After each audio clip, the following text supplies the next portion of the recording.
Cubby blue blood flowing through our veins. Sitting in the bleachers in the rain. We've shed a million tears and drank as many old style beers out at the game. Let's go, Cubby, Son Ranto. Michael Cotton. Son Ranto. Michael Cotton. Son Ranto and the lovable Lucy. Lucho Scali. Ranto. Michael. Son Ranto. Cotton. Son Ranto and the lovable Lucy. Michael Cotton. Son Ranto. Lucho Scali.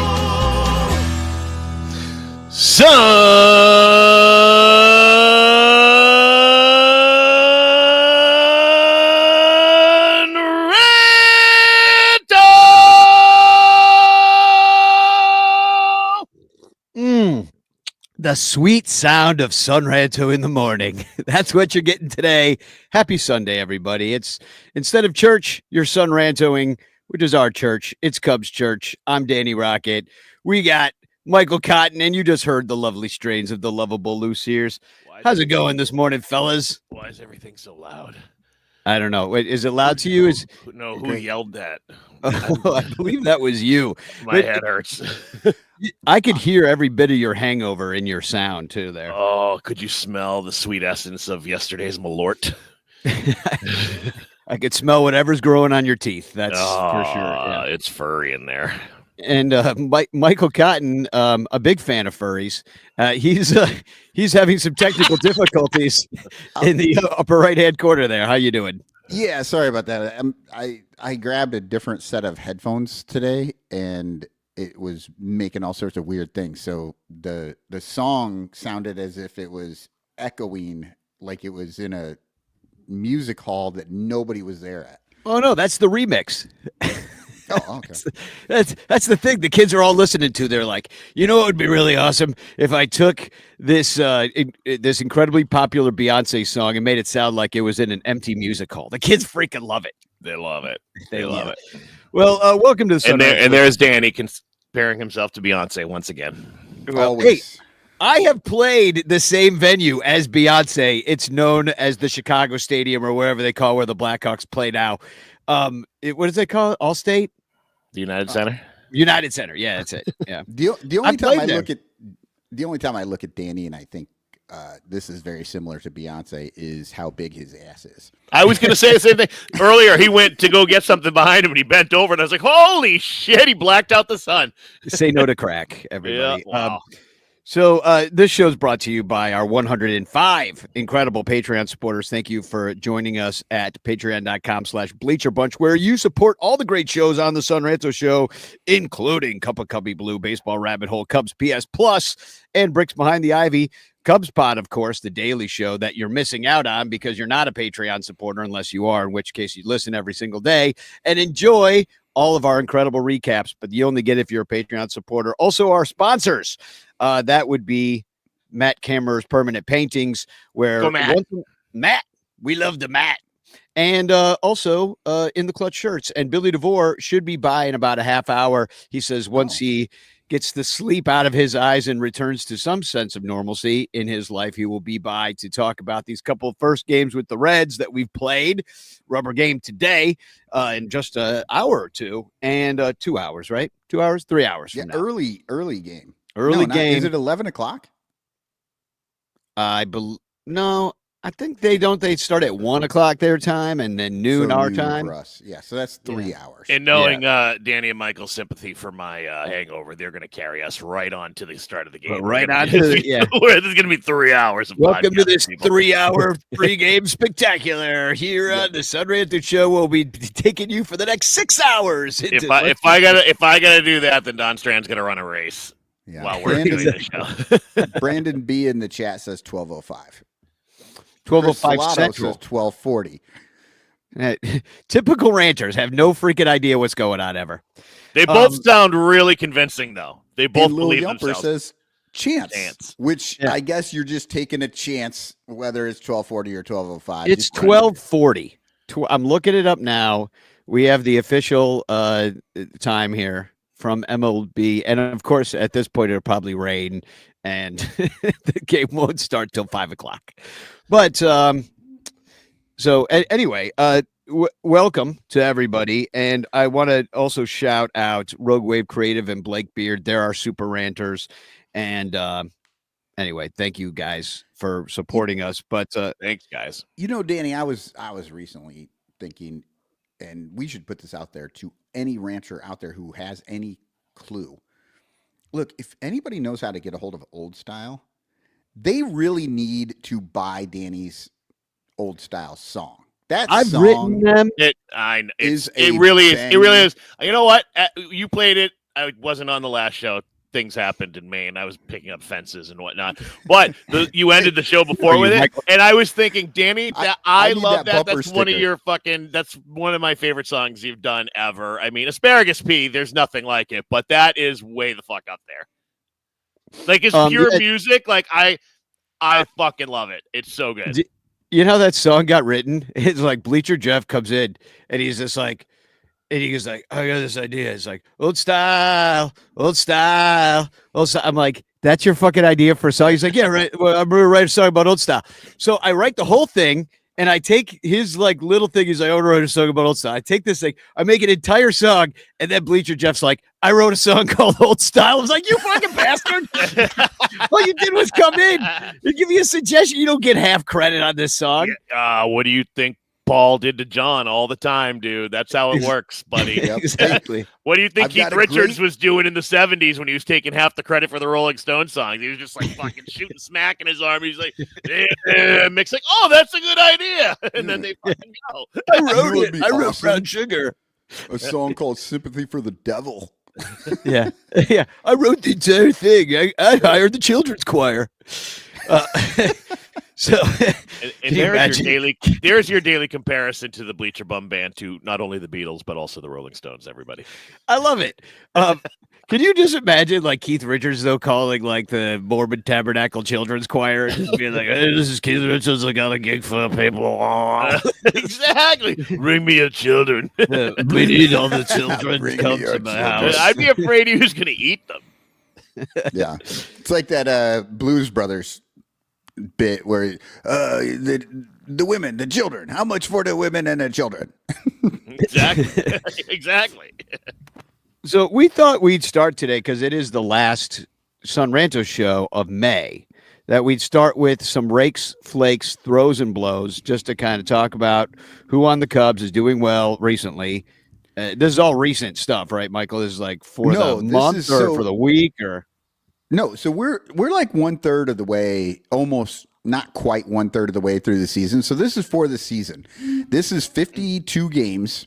It's so let's check in and see where the team is at 52 games in, because honestly, preseason, this was going to be a weird stretch, right? Really hard April, fairly easy May, and this is kind of the point where we do kind of want to see who these guys are, I guess. Well, let's play the drop. Today I'm going to show you how to rake. Yeah, so, I mean, the Rakes are kind of a gimme, right? Kyle Tucker sitting at 922 OPS to lead the team. He's got 12 dongs, 35 walks to 29 strikeouts. That's pretty impressive in this era of baseball, especially for a regular hitter. Tony Gwynn over there. Yeah, but especially for like a power hitter, you know what I mean? Like you don't expect more walks unless it's like a Barry Bonds type where people are like literally just trying not to pitch to him. That's maybe where we're at. That's why they should extend him, because maybe Kyle Tucker is, Barry Bonds sans steroids. And a big head and the attitude. Like he's not doing steroids. Get out of here. Kyle Tucker suspended. Breaking news on Son Ranto. Fuck. 20-year banned from baseball. Yeah, that it is absolutely elite level hitting, but I'm not giving him the rake. Don't. That's going to our boy PCA. The pure chaos agent. That dude is leading the team with 14 dongs. Like nobody saw that coming, and his pants are getting tight. He's got so many dongs. Yeah, and he's doing it. He had to do a lot of it from the bottom of the order, so he's got way less opportunities than some of these other guys. course, he hasn't been hurt either. Apparently, he doesn't have an oblique. It just doesn't exist on him, so he's fine. But he's also got 46 RBI this season, and I know people hate the RBI stat, but let me explain something to the newbies. It's a great team stat.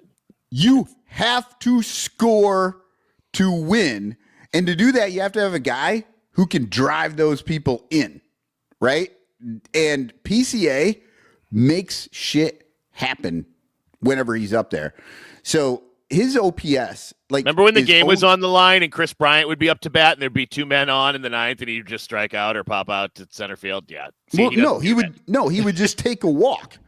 He would literally just take a walk, do nothing, just move people up 90 feet, and then the next guy would strike out. And so it wouldn't fucking matter. It's like, no, your best hitters have to do something. Right on, Yumpers. PCA is what Corey Patterson was supposed to be. That's a good callback, and that is exactly the hype around that guy. We thought he was going to be the greatest, and that's something. Michael, do you remember our conversation? Probably, maybe the first or second show we did when I came back. No, I'm not talking about 50 years ago. 2014? Yeah. I was going to say, I'm like, that's a long damn time. Michael's like, I don't remember what I had for breakfast yesterday, so settle down. About extending him and that he wanted to fucking put it on his shoulders and say, I'm going to prove my value. And I don't know, man. I think he just earned himself, even the first third of the season, a lot of fucking money, right? Oh, every homer's $10 million, right? Wow. Like every time he hits a homer. If you think of that, that's pretty fucking wild. That's $1 billion easy. Well, I don't know. I'm bad at math, but that's why you do what Milwaukee did with Churio, and you do that before he takes a swing in the majors. If you believe in this kid, and granted, PCA was injured when we got him, and they weren't and that's not Jed's style to, spend money on the future of the team. That's just not what he does.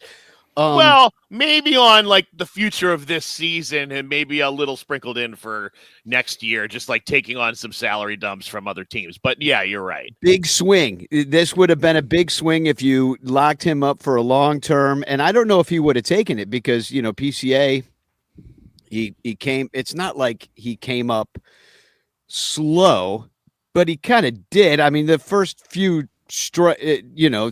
first few at bats were riddled with strikeouts and stuff. We didn't know what he was going to be, but the defense always played, and we always knew he would bring that glove and it'd be at least more than a replacement level player just because of the glove. Anything you really got offensively, you could still use the glove, and so if you have even an average hitter, he's still an above average player, which they love that. Ian Happ is that guy. Oh, what did they pay Dansby Swanson? Right? 160. I forget what it was. Yeah, like 160 million, right? Dansby Swanson, look, he can hit. He's actually turned it on. He's looking really good, but he to this point has been a glove first shortstop, and 177, 7 years. So if you would give that to Dansby Swanson, PCA as a glove first average hitter, right? He would be worth that at least. Well, right? Do you think? And what did they offer him? Do you think Dansby? Do you think Dansby is worth it? Right, he hasn't been. He hasn't been, but this year he seems to be. Yeah, I was just say this year he's paying off, right? Finally, maybe, I don't know. Finally, yeah, I think so. Fourth best player on the team right now, fifth best player on the team. And I think it's because they're batting him lower in the lineup, and he doesn't have to try pressure. Yeah, he doesn't have to try and carry shit. He was batting fourth a couple of the lineups the last couple of years. Yeah. But yeah, PCA, like what if you gave him 177? How many years is that? Yeah. You buy out his ARB, you give him an extra 5 on top of it or 10. I don't know. Like they tried to get him for 75, I think. Yeah. Right? And that's the bullshit that they pulled with Javi. That's the bullshit that they pulled with KB. That's the bullshit that they pulled with Rizzo. They lowballed every single one of them. And maybe that proves to be right. Everybody's screaming at their freaking thing, except for this year with Javi, who's freaking awesome again. It's But so like, crazy. and was actually good every year. He was an above average player every year, except for last year when he was injured. He had surgery on his hip, and now he's good. It makes me think maybe Javi needed surgery on that hip a little earlier. My point is less about like them doing stuff with those specific players and more about like the style of how they do things, which is that they don't. So they just won't. When's the last time you heard of some massive extension except for Ian Happ, and they bought out a year of Nico Horner? So, and this is a good point from Little Yumper playing the devil's advocate. Watch the Cubs sign PCA, and Jed used that as a reason not to sign Kyle Tucker. Well, that would be more in that's more in what they would do. But here's the thing. Do you think it's an either or situation? God, I hope not. It shouldn't Chicago goddamn Cubs. What the fuck? I know, but it's It should also not- the Chicago goddamn Cubs. It absolutely should not Right be. back in your face. Exactly. In your face. Before we buddy. get too far away, Cubs suck. Before we get too far away from it, I love Flakes. Terry E's comment here. RBI is meaningless, but batting average with runners in scoring position is an important stat. Like, yes, exactly. That's the fucking point. Yeah. Like, they basically mean the same thing. It's just that people are just stupid. Yeah. Like, they just literally, I don't know. Like, granted, I understand. Yes, you can't get RBI if nobody's ever on base. And so it's a weird stat like that. But there are guys who are on, who get up with guys on base a lot. And are they up to the task? Like, no, you cannot quantify that necessarily in like, he's definitely going to do this or that or whatever. But you know who you want up, right? You know who you want there versus who you don't. Like KB being stuck on 99 RBI in his rookie year for like 12 games. Yeah, because the man couldn't hit a sac fly up when you have runners on. You want Anthony Rizzo, who could go over 25 and have 5 RBI. Mm-hmm. Hitting a sac fly, situational hitting it to the other side of the field, knowing that, we talked about that so much about situational hitting, how these guys were just 3-2 outcome dudes for the longest time. And this team makes a lot more contact. I mean, Seiya was up there with Aaron Judge for RBI leader. And people are talking about that because he's not just hitting for average and OBP and all that stuff, but he's also getting the job done with things like sac flies or, when the time is needed and you just need the run. Well, and Seiya is tied. The little dots on the bases, you want them to keep moving to the next dot. Boop, boop, boop. Yeah. Seiya is tied with PCA actually at 46 RBI. And if you were to extrapolate that, they're on pace for 143 RBI each. Now, look, Stan Hack-like. I don't know what you think is a good stat or a bad stat, but 143 RBI out of 2 different guys would be an amazing stat. I'll take it all day long. Also, and if you don't think those stats matter to these players or they're not important in that way, just remember, like Michael said, Chris Bryant stuck at 99 because that 101 was a lot of pressure and he was feeling it. Mm. Yeah, tied. Both Seiya and PCA are tied with Aaron Judge. That's incredible. And then there's not another team with 2 players in the top 10. So that's Cubs have scored a shit ton of runs. I think the most in the majors. And the guy leading, real quick, because Rafael Devers, who everybody's like, I mean, isn't there like huge controversy in Boston right now about everything that's going on? I don't know if it's with Devers, right? Yeah. He's doing kind of the Manny shit. He's kind of doing that. Like, I don't know. They're not letting me play the way I want to play or where I want to play or when I want to play. And he's just a DH now and he's pissed about it, which Michael loves. Well, he leads the league in ribbies. So right. Well, he keeps coming through. Like all of a sudden they're like, oh, he's struggling. Then he's like, nope, he's got 8 RBI today. He's unhappy here. Oh, I'm just going to knock in runs to assuage my sadness. It was just the other day I was looking at the Cubs scored like 20 or I forget how many runs they had. But the Red Sox had also done pretty much the same thing on the same day. They were both like tons of fun runs. Two teams that can hit and score. Yeah. Well, I was going to say the Cubs have 4 players in double-digit home runs right now, and Carson Kelly has 9. He would be the 5th. Like now he's our the starting backup catcher. Not anymore. Well, yeah, not anymore. He's a starter. So, and I guess he's not really a backup catcher. He's been like a 50%. You know, I don't know what a platoon catcher. He deserves it, hitting like he's hitting, and it saves everybody's legs. It just doesn't save their obliques. Well, and the Dansby thing, I think the oblique is they're all swinging so fucking hard, Michael. That's all. It's par for the course. Look at too hard. Yeah. A lot of times those power hitters. Yeah, the golfers. We were talking about. Oh, you guys made me lose my train of thought. Well, we should into the obliques because that may be good because we're already 20 minutes in the show. We're not even to Flakes yet. We got throws and blows we're to go. We're talking. Yeah, baseball, but Billy DeVore's coming. 20 What are we minutes going to into do the show? That's pretty impressive for this. That is better than usual. But we should get it going because Billy DeVore's going to come by, and then we're going to have to switch to the Reds. Okay. Reds. All right. Yeah. I'll give you a flake. Here we go. I haven't worried about Flakes since my grunge days. Remember them? This one's easy Clearly. for me. Clearly. You know, everybody knows where I'm going. Justin Turner. Fuck him. Dude. Fuck that guy. He had a good game, I think, somewhere this year. Run. Oh, he hit a home run yesterday. He is hitting 208. Okay, look. Average continues doesn't matter. to put him in to face lefties for no fucking reason. Like, yes, does he hit better against lefties than Michael Busch? Yeah, right now. But Michael Busch never really gets the opportunity. And what he does in the field, Michael Busch is way better. So why are you putting Justin fucking Turner out there at first base? He caused... it's like, yeah, he hit a home run yesterday. That was his first home run. He hit his first double like a week ago. And like he is starting to heat up a little bit. But that home run yesterday, who cares? His bad play at first base caused 2 runs to score for the Reds. So it's like, oh, great, your solo shot, wonderful. How about don't give up 2 fucking runs? Yeah, his ERA is really high now. If position players had ERAs. Yeah, but his slash right now is 208, 310, 278.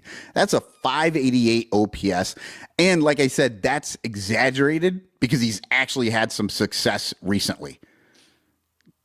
I like what Miguel Esparza here in the chat says, I can't stand Billy. Understandable. He has that effect on a lot of people. And he says, first time caller, long time listener. I am a fan. He says, I just want to say that I'm a fan of Danny. So you guys, I don't know, you guys could just take a long walk. Yeah, I guess. Thanks, Miguel. I'm a fan of Miguel. So yeah. Me too. I listen every day. Well, every Cubs game. I also want to give an honorable mention to Ratface, Craig Counsell, for fucking still a third of the way into the season, just does not give a fuck about who the players are in his dugout. He only cares about which hand the pitcher wipes his ass with. Oh, you use your left hand to wipe your ass? Well, we better fucking change our entire goddamn lineup. It's like, motherfucker, play the best players, please. That's all we want to see. If you want to put Justin Turner in there as a DH for whatever fucking reason, and you want to move Busch down the lineup so he gets less at bats against a lefty, sure, go ahead. But this fucking putting Justin Turner at first base has got to fucking end. And Jose Orlando points out that it's not the first time Justin Turner has cost us a game with a shit play at first base either. So yeah. Well, I don't know if he cost the game yesterday because that was just shit, but he didn't help. No. Well, I mean, where was the final of that one? Oh, I guess it was. We only lost by 2. So that's 2 runs. I mean, yeah. So the comeback Cubs, if you give us a reasonable deficit, they can come back from it. Yeah. So do you want to move to the throws? I want to talk about some pitching. Throw up my hands to the Lord.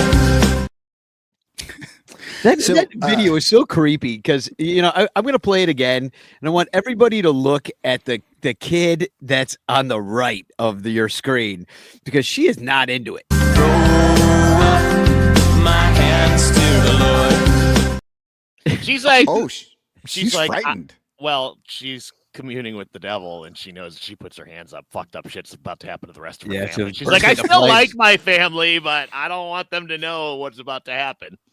Those kids have got to be adults by now too. So I'd like Let's to find see one. Let's get one on the show. Let's get one on the show. Someone help us out, huh? Yeah. Find those current adults. So yeah, who throws? Who's good?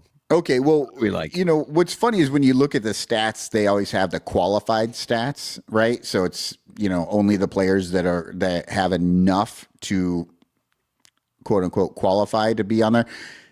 Only Matthew Boyd and Jamison Tyone are on that list, and I thought, well, that can't be the best. So I made it for all players and looked. No, they're kind of the best, and I'm gonna give the throws to Matthew Boyd. Now, if you told me at the beginning of the season, I'd be talking about Boyd and Tyone as like kind of where we're at, I would be like, oh my God, the Cubs must be in last place. So it's a complete surprise, but they've been pretty good this year. Matthew Boyd, second on the team in innings pitched to Tyone. He's only given up 7 dongs, but that's half of what Tyone has given up, which is kind of why he doesn't get this throws, because that's 14 homers to 7. He has the second most strikeouts on the team at 56, and he's only walked 15. And so, I mean, those are pretty good numbers for a guy that people expected like the top of his projection to be like a number 3, right? And him and Ray have been great for this team. Maybe Jed knows things, Michael. Maybe Jed's good at what he does. You guys, I really feel like the Boyd and Ray top of the rotation experiment is going to kind of break down at some point. I do not trust that this is going to be enough pitching. If you can get a Managa back, that helps a lot, but I really don't think that you have health to worry about, especially with Boyd. And you also, why am I getting thumbs down? So you see that? Who did that? There's some weird like thing. I keep remembering to like look it up. If I go thumbs up, that, oh, look at that. I got fireworks. How did that happen? Nice. I don't know. Can I do that? And it's only Danny. It's only me that gets to do it. I don't know. Go like this. Do 2 thumbs up. See if you get something. I got nothing. I got what do I have enabled? For the podcast listeners, there are fireworks going off behind Danny's head. Yeah, it's just my aura. But no, I just don't think, I don't trust it long term. I'm happy it's worked so far. It's certainly a huge part of what's made the Cubs successful so far. But if you look at our pitching overall, the ERA is not where it should be. Just in the runs. The Cubs offense is bailing out the pitching every single game, and that's all. And yes, that's exactly. Yeah, I was going to make that point here because the fact that those guys are doing what they're doing is great, but that is not that we shouldn't have been relying on that. And Imanaga coming back someday will be great for this team, but everybody's known since last October that we don't have we needed another top of the line pitcher. In the bullpen throwing, in a surprise, it's the Pomerantz with 12 Ks and 11.1 innings, a .62 whip, and a 108 average against, which bullpen, please give me the .62 and the 108 against all day long. Yeah, that's what we need. And the Pomeranian, I think he used to start too. And he played before for Council for Ratface, didn't he? Before 4. Exactly. So I know he's been great. And I want to say that was the last time he was good was when he played for Council. Yeah, the bullpen still got a lot of question marks. Presley, they only use in garbage time, and he was supposed to be the closer. You got Luke Little's, I guess, working his way back because I saw his parents were in Iowa. Billy Little was showing that she was there watching him pitch, so maybe he ends up back. You got what's his face Hodge on the shelf right now, and wasn't that an oblique too? What was the problem? Was it oblique? It's half oblique. We're going to get to this later when we talk about oblique. injuries, but Amaya, Hodge, Hap, Seiya for the last 2 years, they have finally made his oblique strong enough with dead people obliques that they put in there or something. Well, let's move on to the Flakes. Yeah, let's move on to the Flakes because there might be a few here. No, it with not the Flakes. Blows. We're on blows. Rakes, Flakes, oh, throws, yeah, my bad. blows. Yeah, yep. So here's our favorite I one wrote too. It down wrong on the thing. Okay, here we go. You just put your lips together and blow. Yeah. So this one, of course, this is pretty much going to be all season until we get better numbers or something, or somebody really shows it. It's Jed Hoyer. He blows. He refused to go get a top-of-the-line starter in the offseason. Now our two best pitchers are both in Illinois. Tyone and Boyd are the only ones that even qualify to be on their stats thing. Like, it's as well as the Cubs are playing, that is all 100%. It's about the offense. When you have an offense doing what and the grit, Cubs Michael, and grit. Yeah, whatever, grit. Yeah, whatever. Look, the offense, and I mean, well, to be fair there, Lyle, grit, I mean, you can call it grit. I like the vibes in this clubhouse. Vibes. I do. It's vibes. They are they look like they like each other. Yep. It Having really fun. does seem like that. And they're having And fun. does that piss out you there. off with Craig Counsell at the helm? Because doesn't it feel like he's bad vibes to you? You hate him. I just know you hate him. I don't hate Craig Counsell. I actually think that some of the things that he has done have been better for the Cubs. Like, I don't know what the breakout is of how much Jed Hoyer and who's their other guy, the Carpenter. Carter Hawkins. Carter Hawkins. Yeah. I don't last know how names. much they put their fingers into this with talking with them or whatever. Ooh. But my guess is that Counsell is more of the reason that the Cubs are doing better than Jed Hoyer. Well, and they got good players. I mean, that you can't underestimate the fact that you have this offense that's really clicking. That you put everything. Everybody said last year, who do you need? You need a big slugger, and you did it. You put Kyle Tucker in there, and it made everybody better. And then you got like PCA really hitting out of his shoes and figuring something out at the major league level that he hadn't done before. You've got Seiya Suzuki healthy for the first time in a while, and that he's having a career year. And then. I do. No, I agree. It's absolutely the players are kicking ass, and having Kyle Tucker in there really did make a big difference. But last year, Thanks, Jed. thanks, Jed, for the 6 months that we get to be happy and then lose it all, and we keep Jed and we lose Tucker. This team is built for the regular season. It is not built for the playoffs, Michael. I know, but That's what it feels like. But here's the thing: it's like. When they went south last year, I felt like the team last year was actually, if handled properly, could be good. They started that season, and it felt like that was what Craig Counsell wanted, and they went on a tear. And then you had some injuries, and once the injuries started coming in, then all of a sudden we started getting really odd lineups and Ian Happ in the fucking 3 spot for 2 months for no reason. Well, the reason was there was nobody else to do anything because there was no slug on the team. Seiya was on the shelf. It was just you had no Tucker. So, I mean, I do like what was said in the chat as far as blows go, because I think this could kind of talk about what's going on with the team right now and their approach, because Jose Orlando says you can't spell blows without Mary and Weather, who got DFA'd. So the Cubs have shown, at least from a Jed standpoint, because since you gave them the blows, the willingness to move on from some guys, even if they've had success in the past and shown some talent.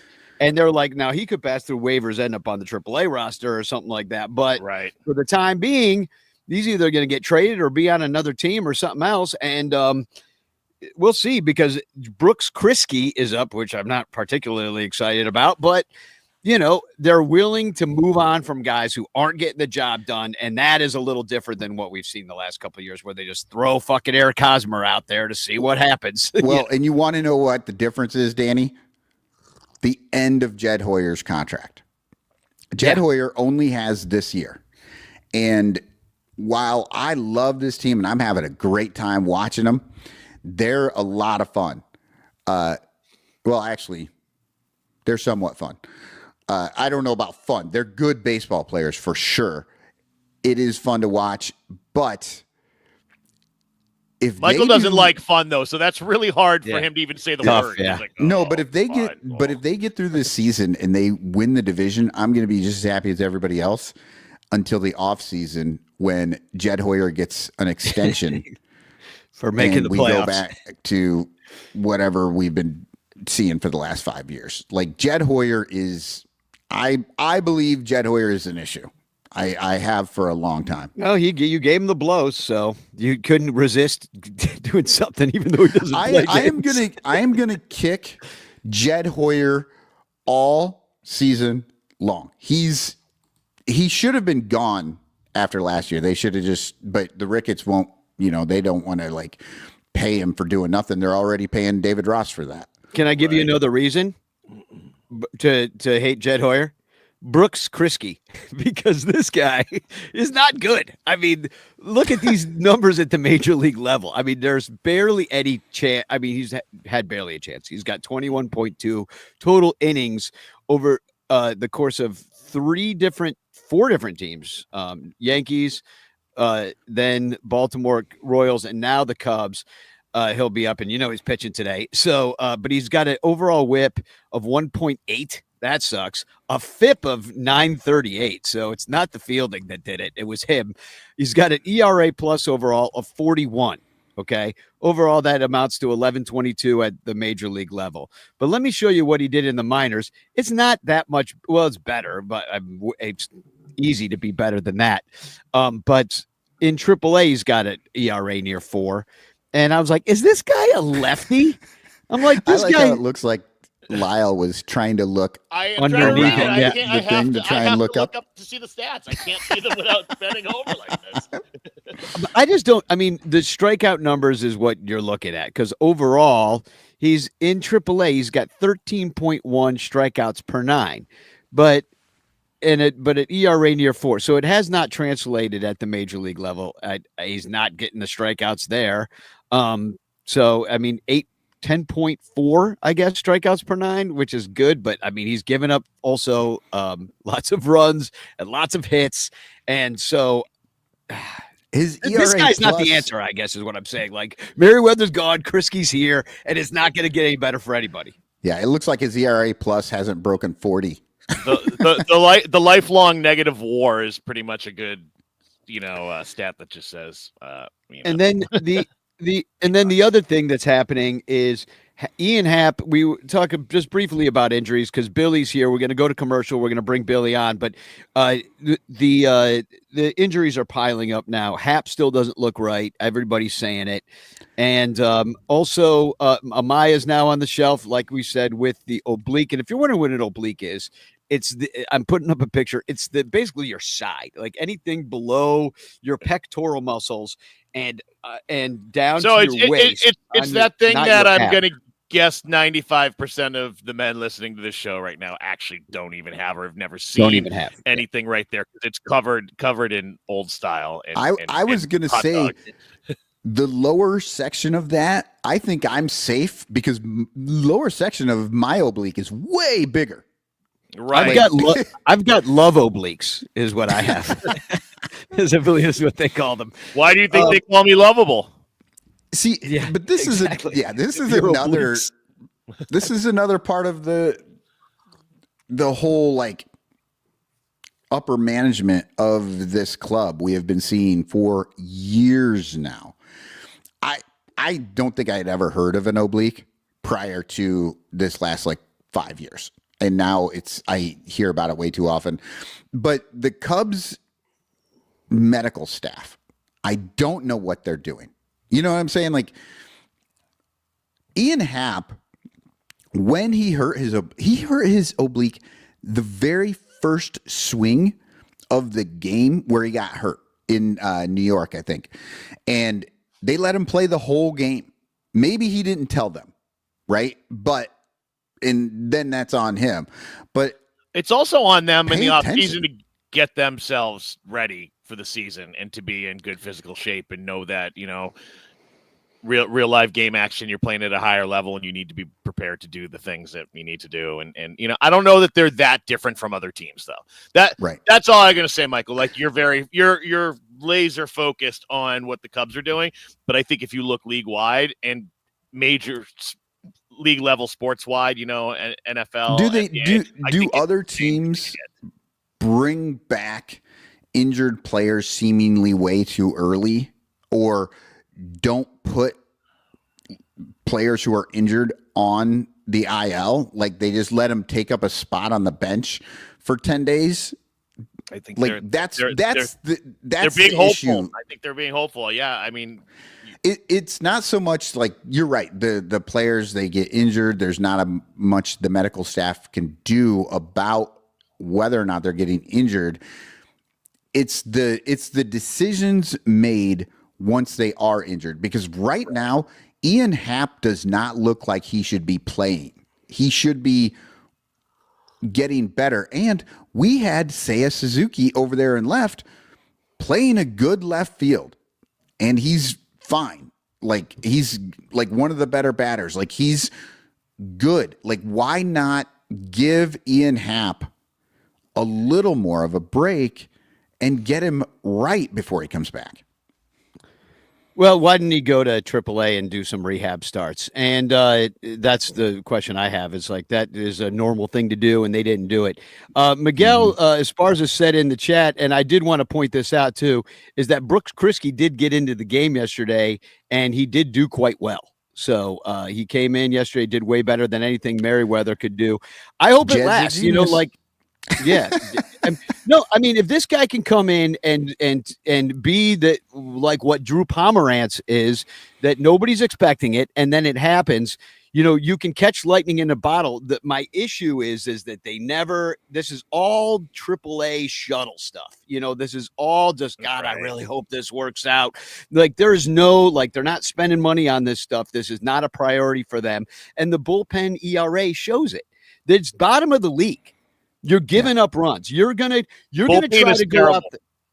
Yeah, the bullpen is terrible. And if you're gonna try to go out there in the playoffs against some of the best pitching in the major leagues and hope that your offense can put up 9-10 runs like you do against the A's or the Reds the other night or somebody else, that's gonna be a lot tougher when you're facing some of the top 10 pitchers in the major leagues, which is how the other teams got there. And that's why people say they're not built for the playoffs, because the great pitching beats great hitting almost every single time. And we beat some really good pitching early in this season, but on the flip side of that, we also had Steele and Imanaga helping us out on that, and they aren't there right now. And Steele's never coming back this season, so it's all on Imanaga. So I guess the answer is who's coming to help us with this, because they're going to need to do something at the deadline, and unfortunately, we've got a while till the deadline comes. So they're going to have to backfill this thing and work it out until teams are willing to deal. So anyway, we should. You have a silhouette, and then we're going to bring Billy on, and We could talk about Reese McGuire getting yanked up. Hey, the guy's got a good stroke of the bat. I'll tell you that. He does handle the wood. Yeah. Yeah. I just hope he's good with the balls as well, because if he's going to be picking up 50% of these games behind the plate, he's going to need to like fuck. He's going to need to fuck. Wow, did everybody watch that? Who are you, Trump, giving a graduation speech? My mind in the middle of that. Your first sign of dementia here. Yeah. Not live on the Sun Ranto show. You look like Trump at West Point last night.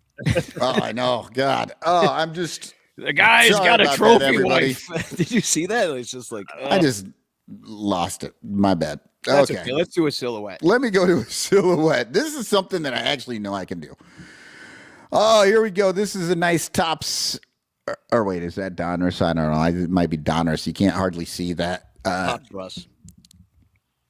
But Cubs outfield. Who do you got? Let us know in the chat, and we'll reveal after the break. Okay.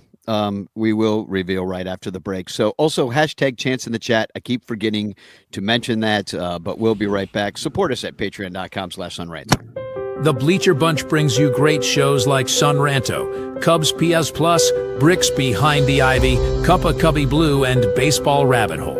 But you could be getting so much more when you subscribe to our Patreon page for as little as $1 a month at patreon.com/bleacherbunch. Get access to our exclusive daily show Cubs Pod, where we recap every single game. Plus, be the first to hear Cubs music, get early access to events, and receive an invitation to join our Discord Cubs community, where fans just like you show up every day to rant and rave about our beloved boys in blue. Most importantly, 10% of your Patreon pledge will go directly to help the Lost Boys Youth Baseball program. So join us. There are perks at every level, like the Renter Calendar, absolutely free, and name recognition for you or your business. We are independent Cubs podcasters, and we need your support.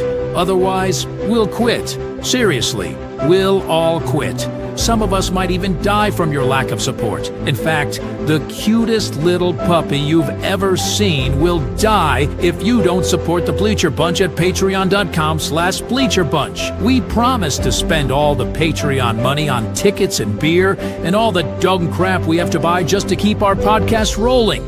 So give us your money, and we'll waste it far better than you will. Patreon.com/bleacherbunch. Free trials are available, but don't do a free trial. Just join, okay? Okay. Patreon.com/bleacherbunch.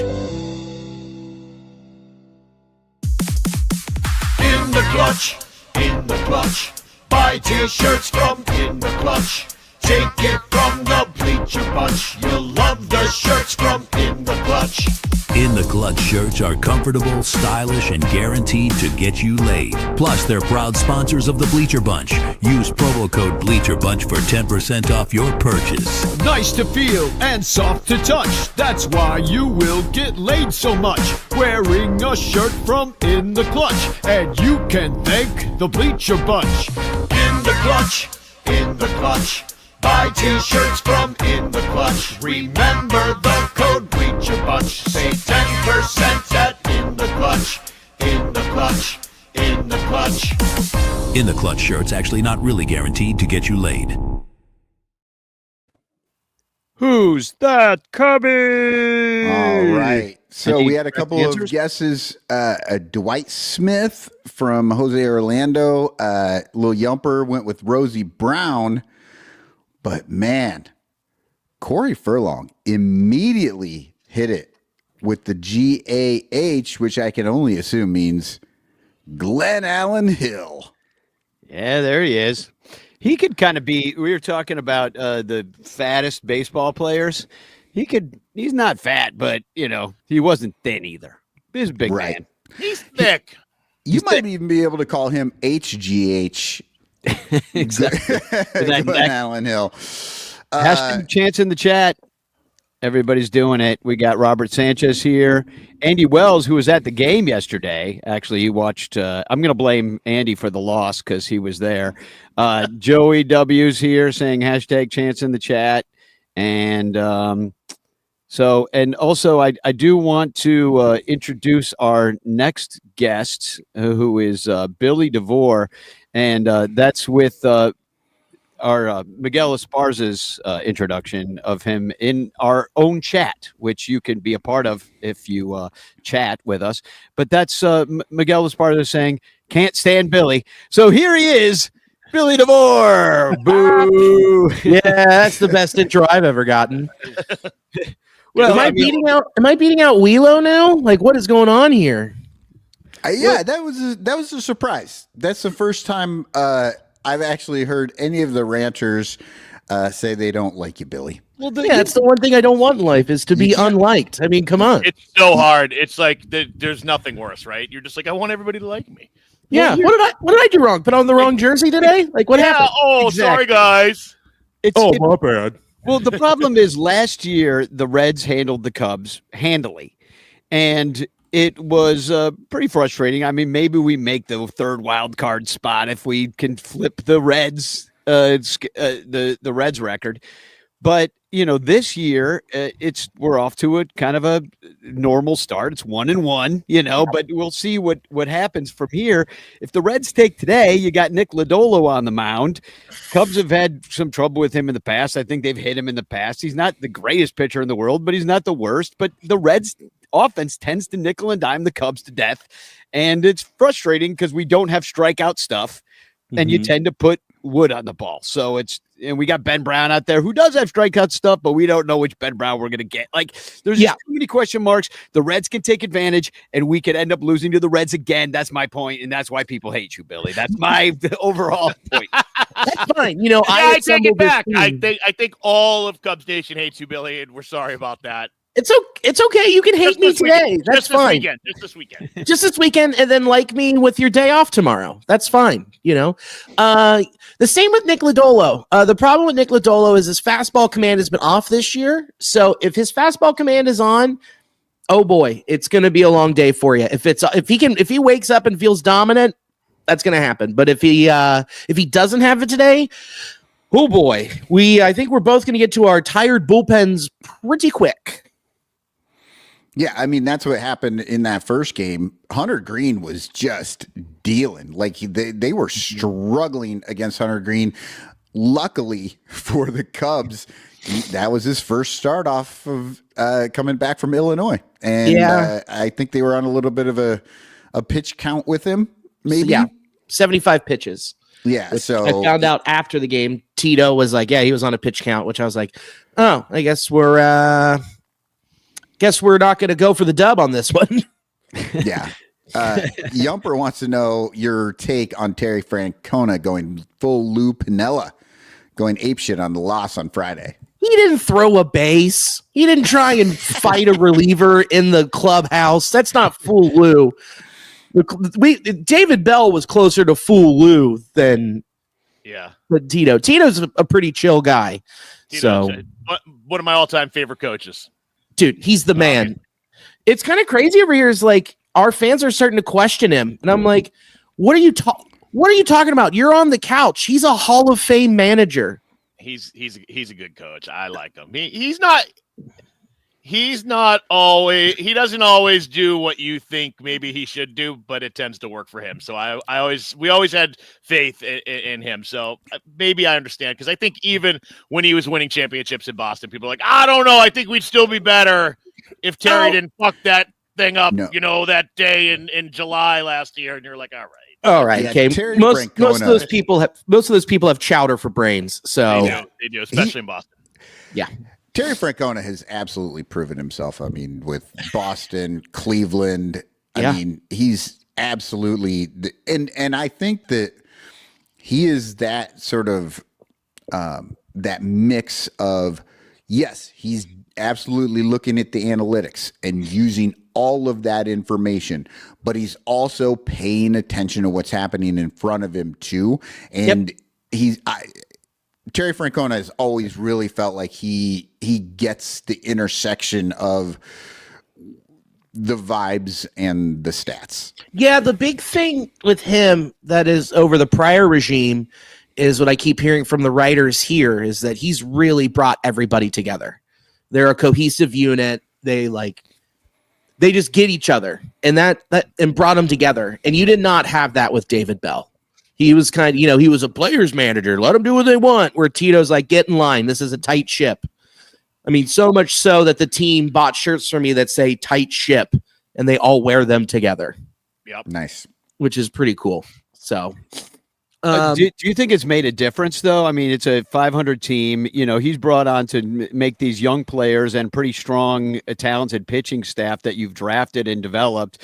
He's here to turn them into winners of a relatively weak division, although the Cubs look better than we thought they might.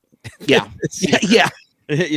Well, not really. I mean, we didn't know what kind of impact Tucker was going to have on the overall lineup, and it's been significant. So it is everything we hope for is happening. But you sign a guy who's statistically better in the past 3 seasons than Juan Soto. That's going to elevate everybody else, and we've seen that. So, and Terry E really thinks Reese McGuire might get our team to come together. So now that he's up with his bat and his nice stroke. And Jeff Rogowski's here from Bricks Behind the Ivy says it was a misunderstanding. He had Skyline chili and has constant tight shits. I think he meant. Not tight. No, I think he meant shits. Yeah. Yeah, and I don't think he meant tight. I think he meant loose.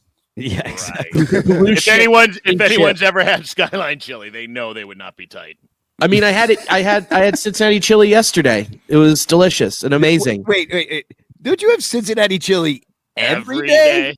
Yeah. Again, I also have chili for brains. So yeah. Well, I don't know if you guys all saw what I did yesterday. So I've been doing my coney journey where I'm making a cheese coney for every MLB team. And I did my Chicago dog yesterday. It was phenomenal. It's pretty good. I did that last year up here in Maine for all my cousins. We were having a campfire, and I was like, I'm making Chicago dogs for everybody. Everybody's like, this is fucking crazy. This is so good. I was like, this is how it's supposed to be done, dude. Yeah, well, add the Cincinnati chili and cheddar cheese, and that's what I did. I mean, it was... Oh, so you ruined it. No, I made it better, actually. Okay. Well, no, but what he's saying, Lyle, is that everything's a coney, but he's dressing it as it's a coney dog with whatever that specific thing. Right. Yeah. Here's the thing, though. Like, Danny, what's your take on Cincinnati chili? I like it. You spend a lot of time there. I think you do. I think it's good. I mean, I think there's a misunderstanding about what it is. Yes. And it's just not like a bowl of chili, although you could do that. I'm sure Billy's sat down with a bowl of Cincinnati chili at his time. And a straw. It's supposed to go on. It's exactly. I went to a Greek restaurant the other night here in Lincoln Square called like Baba Yiani or something like that. And there was a bunch of, we ordered like the appetizer platter, and a lot of the spices reminded me of that they put on like the grape leaves sauce of the same spices that they use in Cincinnati chili, because it's a Greek meat sauce. So like, I think they're using fennel. I think they're using cumin. I think they're using cinnamon. Yes. And that's kind of what it is. And so you put it on spaghetti like your bolognese, and you put it on a chili dog like a coney, and it's freaking good if you eat it right. Yep. And like on cheese fries, it's awesome. Yeah. Billy, you just coming on this show turned this show into a cooking show. I was thinking the same thing. And Corey's going to be pissed off in about 10 minutes. We'll swap out that fennel and put in allspice, and now you're cooking. Okay, allspice then. Is it? Well, I don't even know what's in allspice. It's like a lot of things. It's like all of them. Yeah. all the spices. Yeah. So, I would just say, cloves, to nutmeg. me, Cincinnati chili is a very loose definition of what I would consider chili. I call it white trash bolognese. That's more like it, and that is more what it is. So I like that. Danny, you like it. First time I ever had it was with Danny's current wife. Probably after I introduced them the first time, but not soon after I went to Cincinnati, and she gave me the old Cincinnati chili, if you know what I mean. I love how you say current. Current wife. You're like, okay, Danny's in a phase. There was other wives. Yeah, it was about. So there might be future wives. That's how I just have to make assumptions. If there were previous wives, maybe there'll be other wives later. Yeah, sure. And, how do you can know only tolerate? You can only tolerate so much, Danny. Well, you know, I mean, I could just go Mormon and get some sister wives and just have multiple wives at one time. Or biblically, you can't handle one wife. I've watched you, and you struggle to live through that. So I think many wives would be a fucking train wreck for you. A bleacher bunch of wives.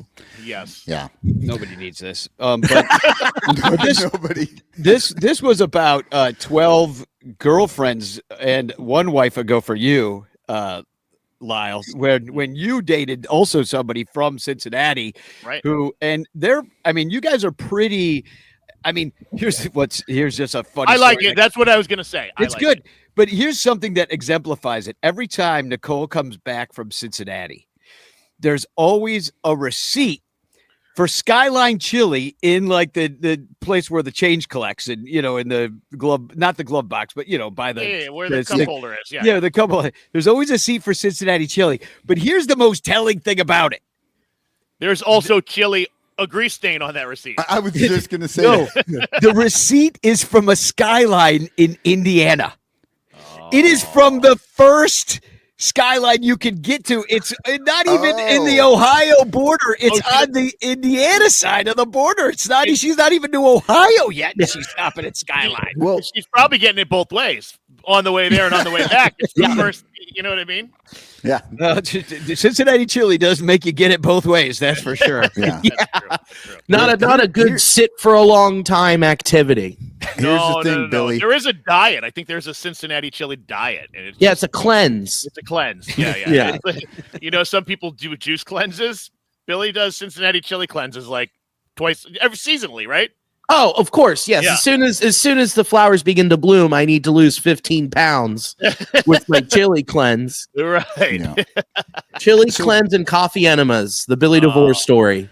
You tried the opposite. I've done a coffee cleanse with a chili enema. That's magic, sir. Anyway, man, we are percolating this morning. Yeah. I have never had Skyline Chili, and Danny, can you just kick him out? We are going to Cincinnati. When? In September. The big I will be there. And I will be having the Cincinnati Chili. Billy, we have to have a contest. I'm going to allow you to take my Cincinnati Chili virginity. Oh my gosh, the chili hymen is mine. We need that t-shirt. Chili hymen. I'll whip it up. Don't you worry. Yeah. Obvious shirts will make that, right? Yep. Can I ask what's your go-to? Are you a Skyline guy? Camp Washington Chili, which just got named the 8th best roadside diner in the country. All right. By USA Today. So that's pretty awesome. I mean, I was there yesterday. I mean, they sponsor my Coney videos. They give me chili. I mean, they're the best. I have a secret menu item there, dude. Like, I am ingrained. That's our spot. That's it. Nowhere else. Now, Camp Washington isn't far. The Camp Washington Chili is not far from Binsky's Bar, right? It's right down the street. It's right down the street. So what you're saying is like maybe we could have a parade of sorts from one venue to the other, and parade down from the chili place or up to the chili place, depending on how we want to run it. But you eat a chili, you drink, you eat another. It's a back and forth more, Danny, rather than a to and fro. Well, we eat enough of the chili, it'll be a float. What is, or a slip and slide, if you will. The lazy brown river. That's what it would be. The lazy brown river. Before I forget, I want to mention that you are the proprietor of In the Clutch shirts, and you're doing a Pete Crow Armstrong giveaway on Instagram. And I will share the link in the chat for it. But you got a Mad Magazine PCA shirt that you're selling. And you've got a PCA as a vibe shirt as well. And then I think there's another PCA shirt that you have. There's one that says "Go Crow Go" with him holding the W flag, which is pretty sick. But if I've seen that one. That one's sick. I don't know. I really like that PCA one on the right. That's a really great shirt. I think I'm gonna have to get myself that. Yeah, the Alfred E. Newman. And if you use code SUNRANTO, you get 10% off. So you might as well do that. Yeah. And I've shared the Instagram link that what do you have to do? You share it to your story, follow in the Clutch Com, and you could win one of these shirts. And every month we give away a In the Clutch shirt to one of our Patreon supporters. So certainly join us at patreon.com/Bleacher Bunch because it's only $1 and you could win a shirt there as well. So, and Tom Cooper says In the Clutch shirts are awesome. The order time and return time is great. And I might add that they're soft and very comfortable and they don't give me man boobs. So that's a plus. That's how you know that Billy's looking out for the common man out there.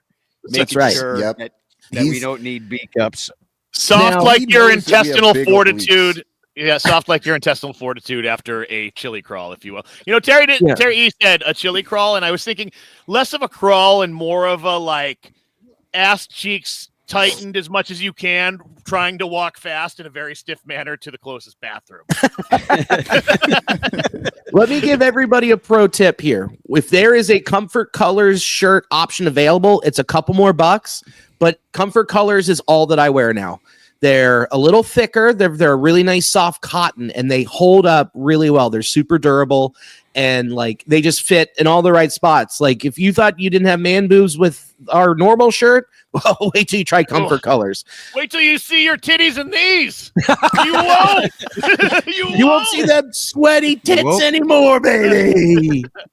I also the collars are nice. I get the neck. So all my shirts are tied around my neck, and then I get the fucking flappy loose collar, and that doesn't you get the bacon collar. It's the worst. So let me ask you. All right, we've had a couple games now against first two games against the Cubs Reds this season. We've split them. Cubs kicked your ass on Friday night, even though Hunter was on the mound. Your bullpen completely faltered, and then that's a first. And then. And your bullpen's better than ours, so we've seen our fair share of these kind of faltering games too. So, and then yesterday, shoddy defense. You know, it wasn't freaking Boyd's best start for us. You jumped on us early. Able to, and the Cubs weren't able to come back. So, I mean, what are you thinking? Like how you're matching up against the first place team in the Central this year so far? You love saying that. You were there yesterday. Yeah. I mean, here's the first thing. place, by the way, if I didn't mention it. Okay. Well, have fun being first on fucking May 25th. We will. I will. Yeah. Yeah, you're having a great time. We do enjoy it. Okay. We like it. It's past April 15th, which is usually about as far as it goes. It feels sometimes. Yeah. Well, yeah. At least at least I'm still talking about the Reds in May. So this is a big win. Cubs fans know we have to enjoy May.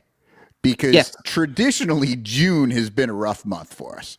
We have a brutal stretch coming up, so we have to win today. I think the boys know that. I think this is going to be a big push because you got to win today. Because then you're going to Kansas City Monday, Tuesday, Wednesday, off day Thursday. Then we're there in Chicago. I mean, and you can't drop this and then drop 2 out of 3 in Kansas City, then drop 2 out of 3 at Wrigley. So I think what's going to happen today, if Lodolo's on, it's going to be a quick game. If he's not, we're going to have a long day. It's beautiful outside, but here's the difference. It's beautiful, but it's not hot and humid. So the balls aren't going to fly. Like you saw what happened yesterday. Abbott got weak contact. Yeah. A lot of warning track. And it felt like I saw the ball leave the bat, and then I just felt a gentle breeze push it in. And I was like, whatever is above us right now wants the Reds to win. So, I know Ben Brown's got strikeout stuff. If he can handle it today, if the boys are off, one thing that our boys did yesterday that I was like very happy about, a lot of full counts against Colin Ray, really taking him deep. I mean, that's why he got out of there pretty early. So if they're patient again today and make Ben Brown work, I think we can, and then we get to your bullpen early. I think we can take it, but that's if our bats heat up today and do what they did yesterday and they did on Friday. Except like to score more runs and win, but at least they're scoring runs, unlike they did against the Pirates, which was so infuriating. So and you guys have already faced the Rockies. We've got the Rockies next, and they're just dog shit. I mean, you swept them, although a couple of the games were a little close. I noticed, like, you beat them 8-7, 6-4, and then finally beat them 8-1. But that was in Colorado. Yeah, that happened. Which they're not really that much better in Colorado. But they are 3-22 on the road. When you've got 8 wins, you're not much better anywhere. Yeah. But they are worse on the road. They're 3-22. And here's what surprised me, and I don't know if you heard this stat earlier when we were talking about it, but the Rockies have only won 9 games. But by May 25th. The 121 loss White Sox last year had won 15 games. Yeah. So the Rockies are 6 behind that. Yet Fangraphs still projects that the Rockies will finish with a better record than this year's White Sox. That's not happening. The Rockies are going to figure it out. They're going to make a push. Yeah. They're going to win a whole whopping 21 games, maybe 27. Yeah. But I mean, you look at some of these counting stats offensively. Yeah. The Cubs have double the amount of homers. They have double the amount of stolen bases. You know, like it's wild that a team could be this horrible. And the Cubs are good, but like this should be illegal. Like I believe that like the Iowa Cubs could probably beat this year's Rockies. And if you look at some of these names, I mean, besides Chris Bryant, of course, who does not play. He's at 41. He regrets signing there. He was like, I didn't know what I was doing. Well, I don't know how he didn't know what he was doing. It's not like the Rockies just all of a sudden became a bad organization. But no shit. In his defense, Michael, he was watching a Disney movie when they called, and he just wasn't really paying attention. He signed a contract and was like, "Shit, wait, where am I going?" What? I mean, the contract was the numbers of the years. 180 million or something like that, and it is Colorado. I mean, I lived there. If I had 180 million dollars in Colorado, I would be happy as shit to not play baseball as well. Exactly. Yeah. Did I tell you guys my Dick Manford story? No. Okay, so this is 2 spring trainings ago. I'm at Mesa. I'm 2 rows behind home plate, and the Cubs are playing the Rockies, and I'm sitting there with my buddies, and we're just like, man, what are the Rockies even doing? Dick Manford's the worst. This guy's trash. And I was like, how do they run their organization? My buddy next to me says, this is how Dick Manford runs his operation. What he does is he gets a bunch of interns in front of him, and then he yells at them for 10 minutes. And then after he's done, he falls asleep. And then 20 minutes later, he wakes back up, yells at those same interns to do the complete opposite that he just told them to do. So then they're just chasing their tails. And then all of a sudden, like this guy for the Rockies strikes out a row over and down from us. And he's like, yeah, good job, boys. Like, who cheers like that during spring training? Nobody. We're just there to sit and get drunk and enjoy the sun. Well, 10 minutes later, this guy just keeps cheering and cheering. And then he just does one of these huff and puffs, stands up and walks by us and stares at us as he's walking up past us. Oh, Dick! And it was Dick Manford. And I was like, oh, he heard us. Well, he deserves every single bit of tongue lashing he gets, you know. Yeah, 100%. He just gets to sit there in a mansion and make money while the team is trash on the field because they still will be top 10 in attendance, and then go and cry poor to the media. Yep. Did you heard that this year? He was like, we need a salary cap at 4. We just can't compete. I'm like, yes, you can. We've seen you do it when you actually try. Yeah. Well, it was I believe he's pretty tight with the Ricketts, I think, too. I believe his father was in charge the last time they were actually somewhat good, and then his father died, and once or maybe whoever was actually running the team died. And then they didn't get replaced, and Monford's just been riding that for the rest of the time. And owners like him are the reason we're going to get a lockout in a couple of years, and the reason the All-Star game will never be at Wrigley Field because that'll be. And all this like positive momentum the sport's been gaining. Well, guess what? A bunch of old white dudes are about to fucking ruin it. Yeah. Yep. Makes me so mad. I've been kind of thinking that lately, like baseball's kind of it's having a moment again. Like, you've got, ever since that pitch clock came in, woo, people just love it. I only have to be here for an hour, 45 minutes. Yeah. My kid only screams twice. Ever since the NL got the DH, woo, people just love it. They're loving it. That really did fix the sport, Michael. But I digress. Pitch clock, but then they DH, still show. They show. I'm really fucking holding it back right now. I'm being facetious. I'm lying. I just think that people are talking about baseball pretty well. Like certainly in Chicago, it's been the place for an Instagrammable place for the Cubs to be, even if it is all about beer snakes and stuff like that. It's a popular activity to be in Chicago and go to the game. Danny, I'd also say it helps that right now the Yankees are really good. The Dodgers are really good. The Red Sox and Cubs are pretty good. Like teams that matter in big markets are doing well, and I think that helps the sport. Everyone hates the Dodgers, and that's good for baseball. Good, I hate that team. I hate how good they are. I hate that they have Mookie Betts. I will never forgive the Red Sox for it. I didn't watch them for an entire season. I fucking cut them out of my life because I was so mad about the trade. I didn't watch one single game the year after. I was pissed. But I think it's good for baseball to hate the Dodgers as much as everybody does. It's great. It's great. Yeah, and so and that's why it's annoying when you got teams like on Labor Day tomorrow, Cotton's coming in, and you're watching the freaking Colorado Rockies, who I'm sure there's a million other teams you'd rather see play than the freaking Colorado Rockies. Especially since I've seen them so many times living there. Exactly. But you're coming into town to watch this, and it's just like if the Cubs lose one game against this team, it is an actual tragedy for the Chicago Cubs to lose one game against the freaking Rockies. And they're going to just to piss us off. But they'll get their 10th win. They'll hit double digits in wins just because to annoy us. But it's not cool to have teams this bad. No. I mean, it's fine to be bad. Lose 100 games every now and again. You had some injuries. You had some rotten luck. Whatever. You lost 101 games. But that used to be the floor. Now with the floor being like 120 games, that's unacceptable. There's got to change something. Some Cleveland Spiders bullshit. So anyway, they're terrible in almost every single category. Go look it up. Go look up how bad the Rockies are. They don't do anything well. They have the worst. No, they don't. Their bullpen is slightly better than the starters, but that's not saying anything because they're terrible too. And they walk everyone. They don't strike out anybody. And but the Cubs know all about that. I saw one stat that really pissed me off because it's something that was not fixed from last year is that our bullpen has no strikeout stuff. And that's been a problem because we can get nickeled and dimed in the end of a close game. Right. And all of a sudden the game's over after a guy hits a couple of well-placed doubles after their team, and all of a sudden that you blew your lead and, we don't have strikeout stuff.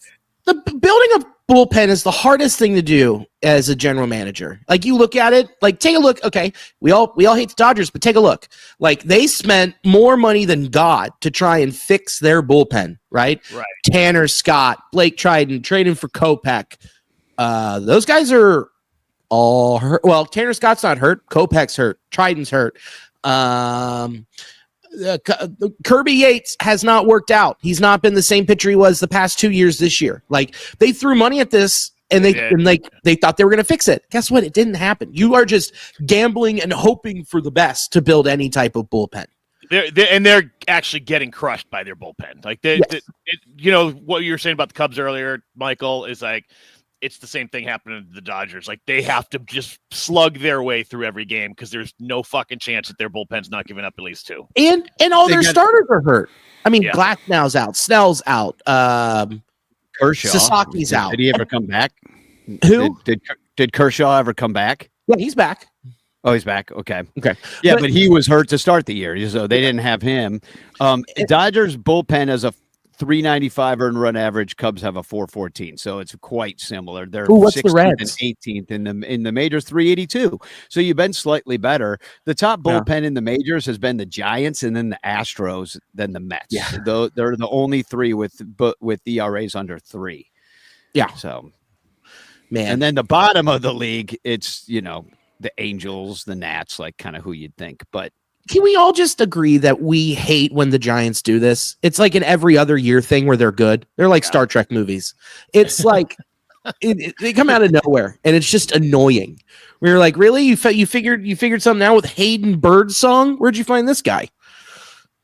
It's just annoying. They're a little bit like the Cardinals. I was just going to say the same thing, Michael. The Cardinals are like, oh, look, 5 guys came up in the minors this year. They're not going to spend any money. They're like, oh my God, it might be 5 Hall of Famers that just came up. From the minors. Yeah, remember when everybody thought Joe Panic was going to be like the greatest player that ever happened because he helped them win the World Series? Like, hey, I mean, sometimes they're just these guys that don't work out overall, but they have this like great first time you see him is in the playoffs. You're like, this guy's incredible. He's going to be a monster. And then you're like, you never hear from him again. He's out of the league in 2 years. Yeah.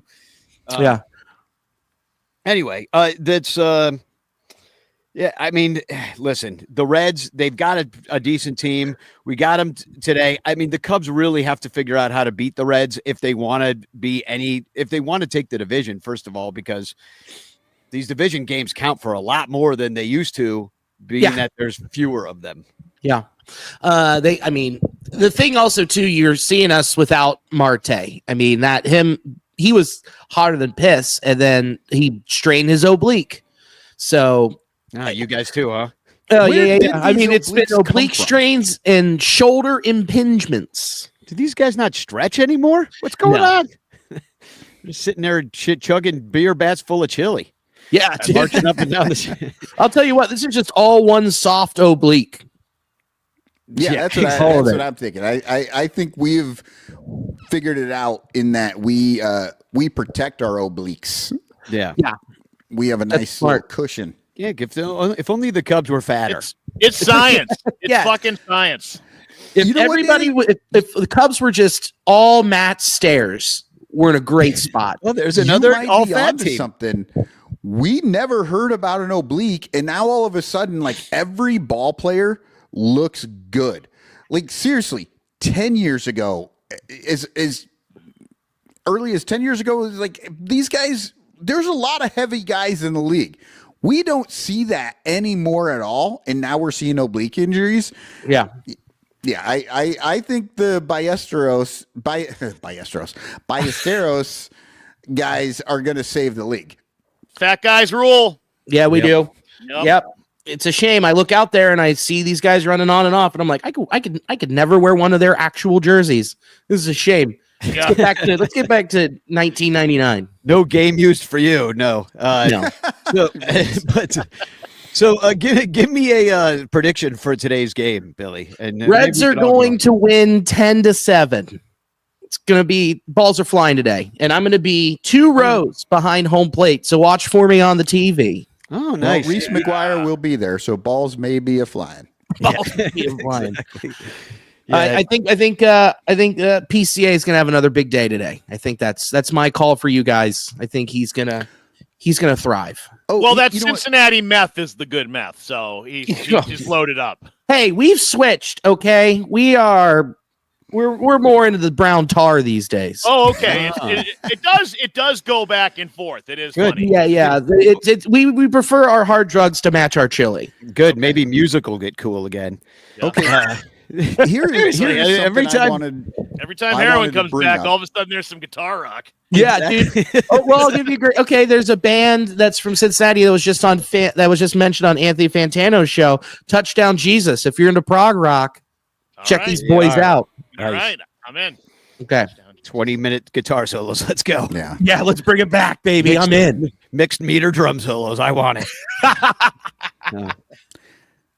So Michael, you look like you're trying to say something about PCA and how he's playing in the outfield. And I'd like to see, hear Billy's take, because you obviously have just now seen him really a good stretch. And what is going on with Hap and not as much, but Tucker, like, do they not understand how much ground this guy can cover? No. Like, I'm watching. No. I personally think, and I'd like to hear everybody's like opinion on this. I think Tucker and Hap need to start backing off of some of these freaking balls. They need to back him up. PCA Just back up PCA so he can dive. Back him up. Maybe play a little tighter to the lines and protect some of that and give him a little more space to do his magic. And maybe you let up a few less runs and protect that bullpen a little more. Yep, I agree with that. I mean, it's his ball. Let him call it. He's the captain out there. We've seen 2 times in this series alone, one for each of them, where the ball hit the wall, and because Hap and Tucker are right next to PCA, instead of being like out of his way, that ball gets past both of them and bounces back into the outfield, and they have to go grab it. Like, it would have been so much better if they were just like, well, that's PCA's ball. Let me move forward and make sure that nothing happens here. Well, Billy, you got to get going to a game because you got a second row seat, which I imagine comes with all you can eat chili. So, dude, it is a vat, and they just give me a crazy straw, and I go to town. It's wild. I've seen pictures. They've now, Danny, the concrete under your feet where you usually put your feet. It's just a big hole in the ground, and then there's like 2 little like. I don't know, like you'd have in the gynecologist, like the stirrups for your feet. So you just sit there with open butt. Yeah, just the chili just rises from the bottom, and you just stick this big thick straw in there and just like it's like one of those Japanese game shows you see, where they have the contest where they put the plastic over their head, just fill it full of chili, and you got to suck your way out. I think we got to do that at Binsky's Bar on September 20th. Either that or how about a gravity bog, a chili gravity. Chili gravity bog or a where it just forced into your belly and just see what happens. Dude, I can't stand up. Yeah. This is a problem. Well, well, here's the cool part. So they have a buffet today. They've got it's brunch. It's daddy's season. All right. This is where I pull out my full Ron Swanson and say, give me all the bacon you have. And I don't think you understand me. I don't think you understood what I said. The fact that Billy said the coolest part of today had nothing to do with baseball. He's like, there's brunch. There's brunch. Hey, man, free brunch, okay? And all you can drink. So the pod's going to be real loose later tonight. Yeah, we gotta get to real loose. And it won't be the only thing that's loose. But we got to figure out some sort of like sweet or we got to talk though real soon because we got to make this September 20th thing like basically the biggest blowout, and I do mean blowout because of the chili connection. Absolutely. Keep explaining it, Danny. Yeah. Nobody gets stretch it. Stretch out this joke as long as you can. But anyway, have a great day at the ballpark. I think is what I'm trying to say, and we'll catch you sometime next time. Yeah, sometime soon. Yeah, I mean, we're playing each other next weekend. Next weekend we'll do it again. Right. So unfortunately the schedule is as such. So well, I smell something else coming. So we'll let you go so you don't have to deal with Cubstradamus. Bye, Billy. See you guys. Cubstradamus ate some Cincinnati chili. I could tell. Oh my God. After we're done with the Rockies, let's hope the Cubs don't get cocky, because ahead we're facing the Reds. This schedule's stupidly shocking. So dumb.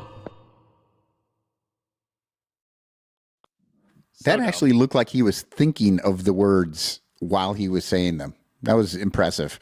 Yeah, I think that was freestyle, free form Cubstradamus poetry. Yep. Yeah, it's like he didn't even try.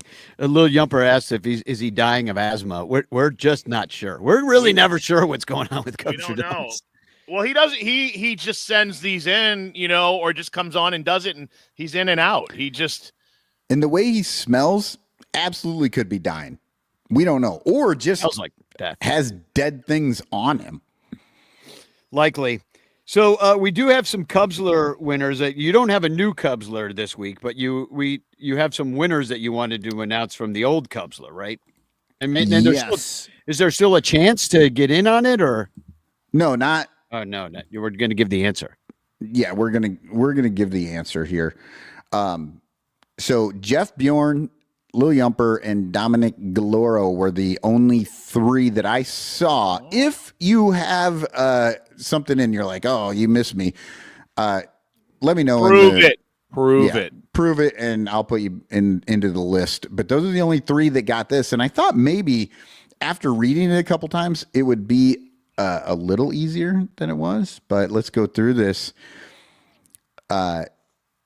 So the answer was Giovanni Soto, right? Okay. Cubs rookie of the year. So up and down at the plate, he was a catcher, right?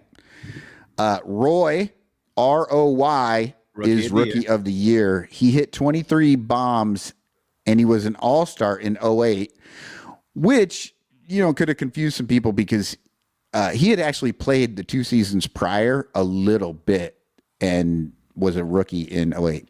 The Zorilla Award for this phenom, I thought that'd be a little confusing because that's what's his name's, it's Benzo's nickname. But the Zorilla Award is Puerto Rican Baseball Hall of Fame award. But he was just good, never great, 12 years long. And in the trade, the Cubs got a guy named Brigham. And they had him for like 2 minutes, and then they traded him back to the team he came from for cash considerations. But the answer was Giovanni Soto. Yeah, I got it right away. When I saw the Roy in 08, I remembered old Gio. But that's good. So we'll have another Cubsler, I guess, next week. And then, but we'll probably do some Cubslers at Ranter Fest this year. I have set the date. It's August 2nd. I have made a party full. I have made a Facebook event. So save that date. Get your own tickets to this game. Group tickets were stupid and impossible and expensive, and it just made no sense to do it that way. So just get your own tickets. We'll all hang out at a place to be determined, probably either Almost Home or at Outlook or Output. Or just bring folding chairs and let's sit at Ball Hawk Corner. Hawk Corner. Because we just want to make this a fun event where we all hang out. We'll probably do some games. Like we did last year. Bleacher Bum Band will probably play afterwards like we did before. But it's just going to be a one-day thing. 2 days seemed like a little bit aggressive, So because of just what's been going on with me and having to move and still putting my life back together after everything going on. But but people have been clamoring, and which I'm really happy about, that people want to do this. They want to hang out because I really do want to too. It's just hard for me to put together. So we're just going to do it. Here's the partiful. I'm dropping the link in the chat. I've been sharing this around. There's a Facebook event you could search. I will share that right now too. You can join the Facebook event for more information. We're going to charge $25.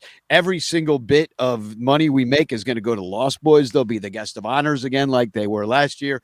We'll probably give a Rancher of the Year award. So, be on your best behavior for that, because last year was Bill Sugas. We'll have to have him, bestow the award on somebody else this year. Maybe we could, keep the chain of that going. So make sure you bring that, Bill, because you have to give it to somebody else now, because I'm not buying another one. I'm kidding. No, he's not kidding at all. He wants that award. Yeah, you got to bring it, Bill. So, and the other thing I wanted to mention is that my cousin wrote a book, and a lot of us raised money. So did Michael. I know we'll get to that too in a second, but my cousin wrote a book called Stroke of Reality. She had a stroke. We all helped her. A lot of you guys pitched in to help her recover from this stroke. And she's gotten back to the point. I mean, she almost died, and now she's gotten back to the point where she wrote a book. So, and I'm almost through reading it, and I've just dropped a link to the chat about that. There's a lot of hope and coming back. That's sick. What she did. So it's freaking awesome that she did that. So I just want to give her a shout out, and thank you all. If you want to buy it, it's on Amazon. Stroke of Reality. And then there's the Bleacher Bum Band Bible book, which you can also buy, which is I like how our very Danny own threw in the band part of that. Oh yeah. He can't stop thinking about himself. Hey, Danny, It's on a hard. side note, by the way, Jess is a badass, and that's really fucking cool. But can I just ask, did she get sued by Reese McGuire? Because that's also the title of his book. Stroke of reality. Yes, she did. She unfortunately was sued. But just since there were a few jokes today. well, maybe he'll drop the lawsuit now that he's making that Major League Baseball money. But I'm going to drop the link to the Bleacher Bum Bible book. No band in there. Yeah, and where the other one had reality in it, this one's about the Bible, so it's complete fiction. Danny's had about 3 months to learn how to say the name of that book, and he just struggles through it. That's a lot of B's. That's an alliteration. I've stroking out. I can't say anything because I absolutely just lost my mind earlier on the. I swear my brain was working like is still working as if I've got a hangover and I didn't drink anything yesterday. Well, I got good news for everybody too. Is that I got my Ranter calendar in the mail today or yesterday, Nice. and so I'm back in business here. Yeah, well, did you buy one? I asked you to take it out of the proceeds that I've been waiting since 2000 what 2000 what was our first episode, Danny? 2010, 9, 11, 2012, I don't 13, remember. I don't 12 or recall, maybe. 13. It's been a while. Yeah. But It's done got tomorrow, I want to mention today is Rafael Morella's birthday down in Brazil. Who, so yeah, we are an international Cubs outfit. Cubby Steph, she was on Thursday. Jeff Bjorn, he, great Carol competition entry from him and his wife, and also just awesome guy. And Josh Oberheide, Jeff Bjorn, Josh Oberheide, and Pat Hughes is on Tuesday. Oh, nice little birthday against the Rockies there. Yeah. So what a gift that should be.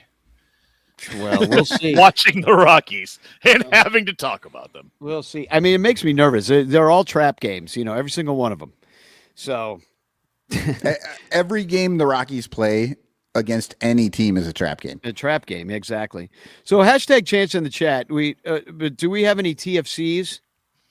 I have a couple.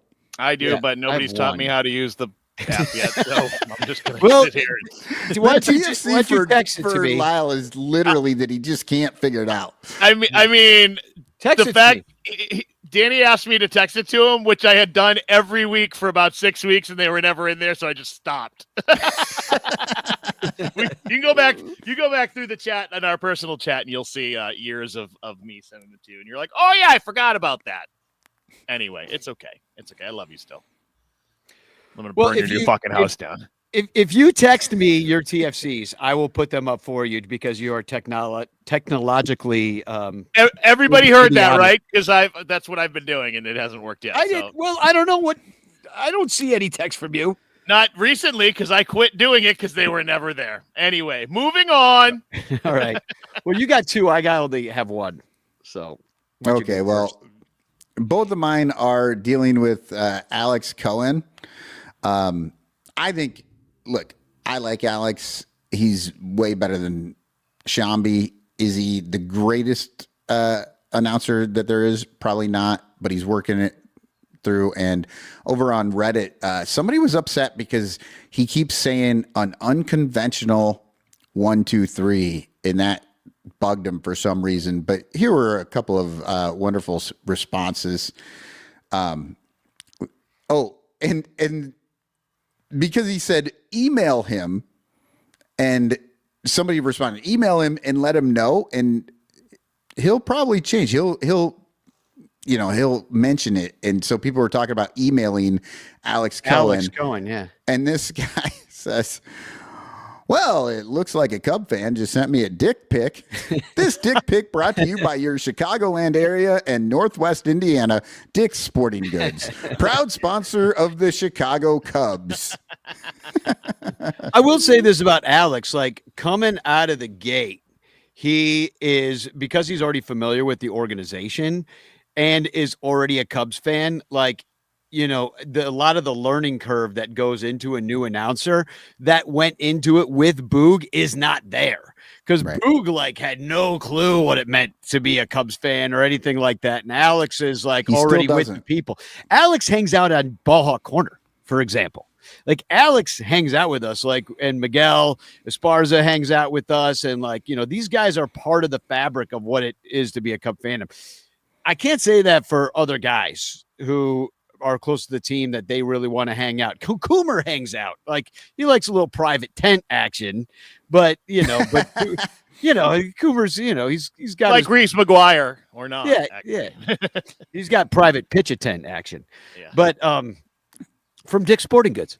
So, anyway, it's different. I mean, with Alex, you know, he's got that typical announcer voice. He's doing the typical announcer thing, but you know, that's what you want.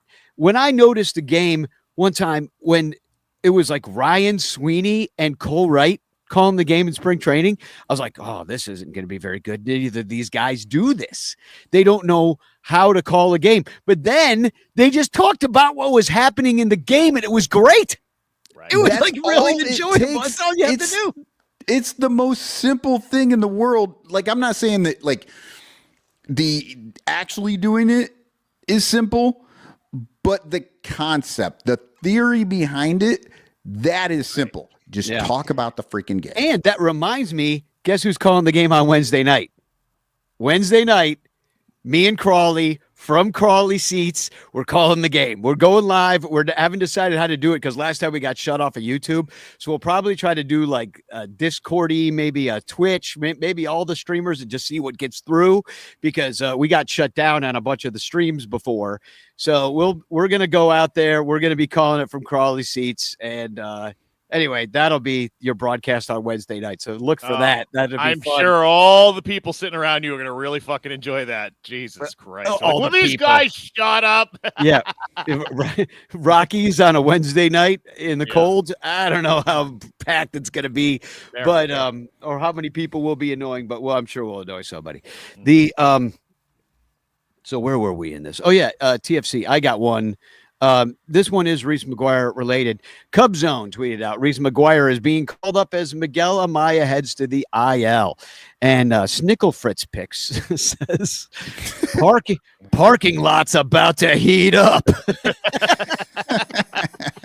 Is that the parking lot of the Northwest Indiana Dick's Sporting Goods? Yeah, exactly. So well, I've got one more. It's on the same It's on the same comment thread, and this guy starts with he's talking about what Alex Cohen says. He says, "Here comes the payoff. Too much, but other than that, I like his spunk." the response, "You like his what?"